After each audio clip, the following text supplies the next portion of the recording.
Di sebuah kampung kecil yang terletak di pinggiran kota, hiduplah seorang nenek tua bernama Neng Asih.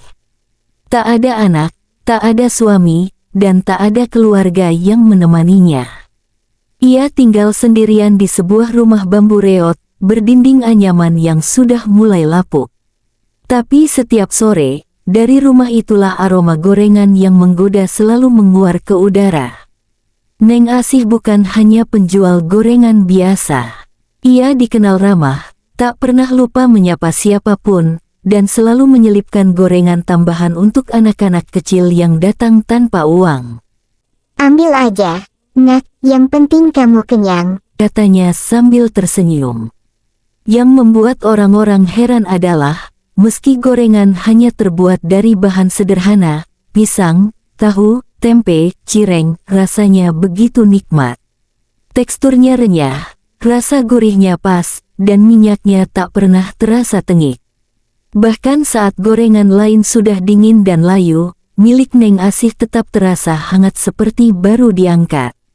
Namun, di balik kesederhanaan dan senyuman itu, ada satu benda yang selalu ia bawa kemana-mana, wajan hitam legam yang sudah tua, dengan pegangan kayu yang sedikit retak.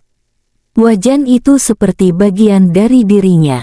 Ia tidak pernah membiarkan siapapun menyentuhnya, bahkan untuk sekadar membersihkan. Aku sudah goreng ribuan kenangan di sini, ucapnya suatu malam kepada seorang pelanggan. Sayangnya, di balik senyum yang penuh kasih itu, tak semua mata memandang Neng Asih dengan kebaikan. Di rumah sebelah, seorang perempuan muda bernama Inem mulai merasa hatinya tak tenang. Inem, yang juga berjualan gorengan tak jauh dari situ, terus-menerus sepi pembeli. Bahkan gorengannya sering dikembalikan karena terlalu berminyak atau terasa hambar. Setiap kali melihat kerumunan orang di lapak Neng Asih, Inem merasa dadanya sesak. Kenapa gorengan nenek tua itu bisa seenak itu? Gerutunya. Apa dia pakai sesuatu? Pada malam yang dingin, saat bulan separuh tertutup awan dan suara jangkrik mengisi keheningan, Inem berdiri di balik jendela, memperhatikan Neng Asih yang sedang duduk di bawah lampu petromak. Tangan tuanya mengaduk wajan dengan tenang. Dari arah itu, aroma gorengan panas perlahan menyusup ke hidungnya, namun ada sesuatu yang ganjil. Aroma itu terlalu menggoda, terlalu dalam, seolah-olah membisikkan sesuatu ke dalam pikirannya. Dan di sanalah semuanya dimulai. Sejak malam itu, benih iri dalam hati Inem tumbuh menjadi racun. Ia mulai memikirkan cara menyingkirkan Nenek Asih, bukan dengan bersaing secara sehat, tapi dengan cara kotor. Dalam benaknya, tak mungkin seorang nenek tua seperti itu bisa terus-terusan menjual gorengan yang lezat tanpa trik gaib. Pasti ada yang disembunyikan. Dia pasti pakai pesugihan, gumam Inem pada dirinya sendiri, dengan mata menyipit penuh curiga. Esok paginya, Inem mulai menjalankan rencananya. Ia mendatangi warung kopi tempat para ibu-ibu suka bergosip. Bu, aku semalam lihat yang aneh, loh. Nenek Asih itu kayaknya bukan goreng biasa. Aku lihat dia tengah malam masih nyalain api, padahal gak ada orang. Dan minyaknya itu loh, hitam banget, kayak darah. Bisik Inem dengan wajah penuh kekhawatiran pura-pura. Para ibu-ibu langsung terdiam. Satu persatu wajah mereka berubah. Tak butuh waktu lama, gosip pun menyebar seperti wabah. Katanya si gorengannya pakai minyak mayat. Aku dengar dia bawa-bawa wajan dari kuburan. Makanya enak banget. Katanya dia pakai darah ayam hitam. Itu kan pesugihan. Setiap hari, cerita itu makin berkembang. Dari cuma minyak bekas mayat, jadi pakai janin bayi, lalu berubah lagi jadi tumbal anak kecil yang menghilang 2 bulan lalu. Warga yang dulunya sering membeli gorengan Nenek Asih mulai menjauh. Ada yang pura-pura lewat sambil menutup hidung, ada juga yang melemparkan pandangan sinis. Bahkan anak-anak kecil yang biasa dikasih gorengan gratis kini menatap Nenek Asih dengan takut. Namun nenek itu tetap diam. Ia tidak membalas, tidak protes, hanya mematung di depan lapaknya yang semakin sepi. Tangannya tetap mengaduk wajan, walau tidak ada lagi yang membeli. Beberapa malam kemudian, seseorang menggantungkan secarik kertas di pagar rumahnya. Tulisan merah mencolok, pengguna ilmu hitam, penghuni setan, pengusir berkedok penjual gorengan. Nenek Asih menatap tulisan itu lama. Matanya berkaca-kaca. Ia hanya mencabut kertas itu, meremasnya pelan, dan kembali masuk ke dalam rumah. Suara Petromak tuanya menjerit pelan di dalam dapur. Namun malam itu, Inem tersenyum puas. Sebentar lagi dia akan angkat kaki dari kampung ini, bisiknya pada dirinya sendiri. Tapi Inem tidak tahu bahwa langkahnya barusan bukan hanya memulai fitnah, melainkan menyalakan api dendam yang kelak membakar seluruh kampung. Hari-hari berlalu, dan kini tak ada lagi yang membeli gorengan Neng Asih. Lapaknya dibiarkan terbuka, gorengan teronggok dingin tanpa sentuhan. Di atas meja, wajan tuanya tetap menyala meski tanpa pembeli. Aroma khas gorengan tak lagi menggoda, warga kampung menganggapnya bau busuk dari dunia lain. Nenek Asih kini menjadi sosok yang dijauhi. Bahkan ketika ia lewat untuk membeli beras atau minyak, semua orang akan mundur, menutup hidung, atau langsung berbalik badan. Sampai suatu malam, suara ketukan keras menggema di pintu rumah reotnya. "Keluar, Nek, kita sudah tahu siapa kau sebenarnya." Suara itu berasal dari sekelompok pemuda kampung, dipimpin oleh Ujang, anak muda yang juga termakan gosip dari Inem. Di tangan mereka ada obor, galah bambu, dan botol bensin. Nenek Asih membuka pintu perlahan. Tubuhnya membungkuk, matanya merah lelah, dan suaranya serak. "Ada apa, Nak, malam-malam begini? Cukup sandiwara lo, Nek. Lo tuh dukun, kan? Lo goreng pakai darah mayat. Lo bikin kampung ini sial. Iya, banyak anak kecil sakit sejak lo datang.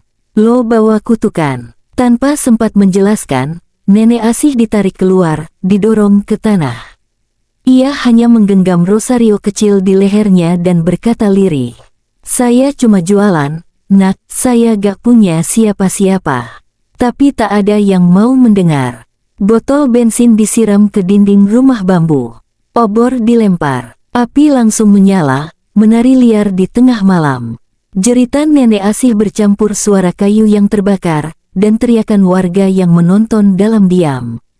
"Tak ada yang membantu. Biar dia pergi ke neraka," teriak Inem dari kejauhan, sambil tersenyum puas. Pagi harinya, hanya abu yang tersisa. Rumah itu habis terbakar. Di tengah-tengah puing, satu benda tidak hangus, wajan hitam milik Nenek Asih, tergeletak tanpa satu pun goresan. Warga yang datang hanya menatap benda itu dalam ketakutan. Tak ada yang berani menyentuh. Namun sejak malam itu, kampung tidak pernah sama lagi. Bayangan Nenek Asih masih tertinggal. Tapi bukan sebagai manusia. Sejak malam pembakaran itu, kampung yang dulu tenang berubah menjadi tempat penuh kegelisahan. Angin malam terasa lebih dingin, aneh, dan berat. Lampu-lampu sering berkedip, suara Petromak mendesis sendiri, dan, yang paling mengganggu, bau gorengan panas selalu tercium setiap pukul 3 dini hari. Aroma pisang goreng, tahu isi, dan cireng itu muncul dari tengah puing-puing rumah Nenek Asih, tempat yang kini dibiarkan terbengkalai. Padahal tak ada orang di sana. Tidak ada api, tidak ada dapur, hanya sisa-sisa kayu arang dan abu hitam. Suatu malam, Pak RW yang sedang ronda mendengar suara aneh. Seperti suara menggoreng. Ia melongok ke arah rumah bekas Nenek Asih. Di sana, samar-samar tampak cahaya merah kekuningan, seperti nyala api kecil. Dan dari balik puing, terlihat bayangan perempuan tua, berdiri membungkuk, sedang mengaduk sesuatu di wajan hitam. Pak RW tak sanggup bergerak. Wajahnya pucat. Ketika bayangan itu menoleh, mata putih tanpa bola mata menatap langsung ke arahnya. "Mau gorengan, Pak RW?" "Baru mateng." Pak RW pingsan seketika. Esoknya, ia ditemukan dengan luka bakar kecil di telapak tangan, padahal ia tak pernah menyentuh api. Sementara itu, teror terbesar justru menghantam Inem. Inem yang dulu dengan mulut kotornya menyebar fitnah, kini hidupnya seperti neraka. Lapak gorengannya selalu rusak, kompor meledak 2 kali, minyaknya mendidih sendiri. Bahkan beberapa pembeli mengeluh sakit perut parah hingga harus dilarikan ke bidan. Lalu, gangguan mulai datang ke rumahnya. Awalnya hanya suara-suara. Suara wajan menggoreng di dapur yang kosong. Suara tawa kecil di dekat pintu. Suara orang tua menggumam. Anak iri, anak rakus, anak jahat. Kemudian, Inem mulai bermimpi buruk. Ia bermimpi sedang digoreng hidup-hidup dalam wajan besar. Tubuhnya menghitam, mengelupas. Dan sosok nenek Asih berdiri di atasnya, tersenyum dengan wajah yang hangus terbakar. Suatu malam, Inem terbangun oleh suara di dapurnya. Ia berjalan perlahan, tubuhnya gemetar. Ketika membuka tirai, seseorang sedang berdiri membelakanginya. Tubuhnya gosong, rambutnya menggumpal terbakar, dan ia mengaduk wajan tua dengan tangan yang melepuh. Inem, cobain gorenganku sekarang. Ya, panas, enak dari minyak dendam. Inem menjerit histeris. Ia lari keluar rumah tanpa alas kaki, teriak seperti orang gila. Sejak malam itu, Inem tak bisa bicara. Matanya kosong. Ia hanya duduk di sudut rumahnya, gemetaran, sambil mencabuti rambutnya sendiri. Warga kampung mulai sadar, apa yang mereka lakukan pada nenek Asih bukanlah kebenaran, tapi pembunuhan. Namun arwah yang disakiti tidak lupa. Dan satu persatu, mereka yang ikut membakar mulai dihantui. Setelah Inem kehilangan akalnya, kampung mulai dicekam ketakutan. Warga yang dulu ikut membakar rumah nenek Asih, satu persatu mengalami kejadian aneh. Seolah-olah ada yang mencatat nama mereka, dan mulai menggoreng dosa mereka satu persatu. Korban pertama, Ujang. Ujang, pemuda yang memimpin pembakaran, ditemukan tewas mengerikan di dapurnya sendiri. Tubuhnya terpanggang seperti digoreng dalam minyak panas, padahal tidak ada api, tidak ada kompor menyala. Yang membuat warga ngeri, di samping mayat Ujang terdapat gorengan pisang yang hangus tapi masih mengeluarkan asap. Dan di cermin dapurnya, tertulis dengan minyak, "Gorengan ini, untukmu yang pertama." Korban kedua, Buminah. Buminah, salah satu tetangga yang paling sering menyebarkan gosip busuk, juga mengalami nasib serupa. Ia ditemukan tewas tergantung di belakang rumahnya, dengan mulut tersumbat oleh tahu isi gosong. Anehnya, sebelum meninggal, Buminah sempat berteriak ke seluruh rumahnya. "Saya cuma ikut-ikutan. Saya cuma ikut-ikutan. Jangan goreng saya, ampun, ampun." Kini, warga mulai saling mencurigai. Tak ada yang berani keluar malam. Suara wajan menggoreng kini selalu terdengar pukul 3 pagi, dan baunya begitu menyengat minyak gosong bercampur daging hangus. Bahkan anak-anak pun mulai diganggu.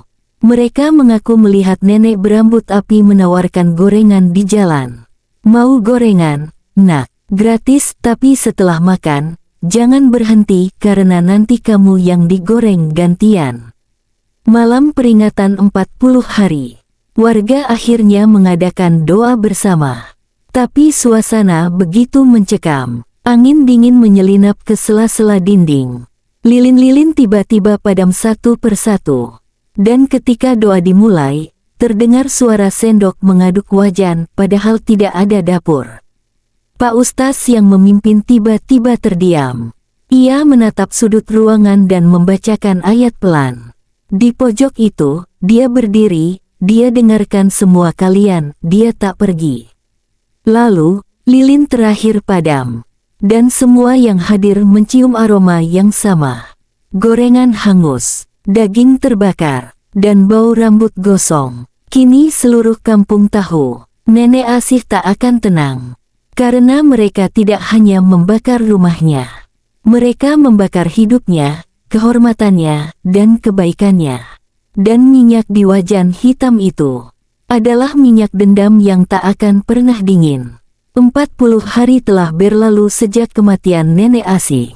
Warga kampung kini hidup dalam bayang-bayang teror yang tak kasat mata. Tak ada lagi yang berani keluar malam. Lapak-lapak gorengan sepi. Anak-anak tak diizinkan bermain setelah maghrib.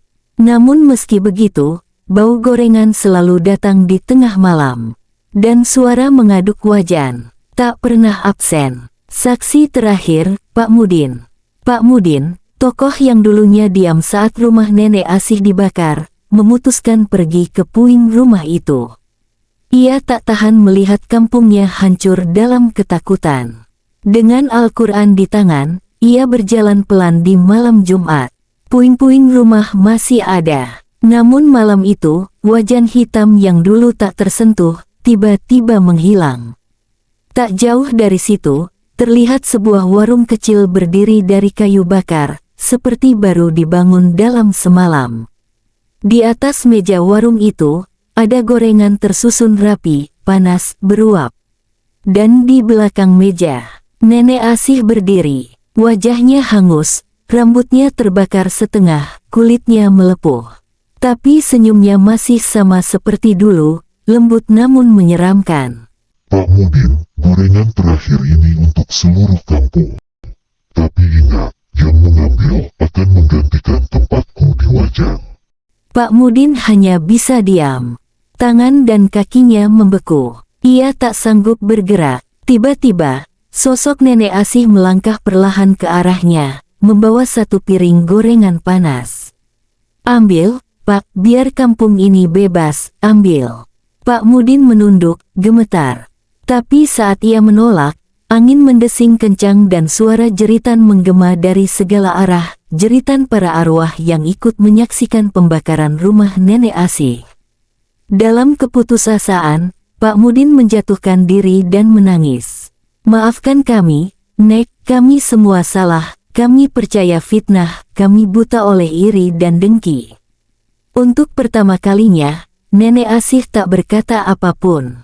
Ia hanya memutar badan, melangkah kembali ke warung, dan menghilang bersama warung dan wajan hitam itu. Keesokan paginya, puing rumah Nenek Asih benar-benar hilang. Tak ada bekas api, tak ada abu. Hanya tanah kosong dan satu pohon pisang tumbuh di tengahnya. Daunnya lebat, dan bau gorengan tak pernah kembali. Inem masih duduk di sudut rumah, gila, rambut rontok, bibir komat kamit. Minyaknya panas, tanganku digoreng, mataku dicelup, hahaha, enak ya, gorengannya. Warga mulai kembali ke kehidupan, tapi trauma itu tak pernah hilang. Dan setiap malam Jumat, jika kamu melintasi jalan tua di kampung itu, kadang masih tercium aroma gorengan panas. Dan suara lirih. Gorengan terakhir, untukmu yang suka menyebar api.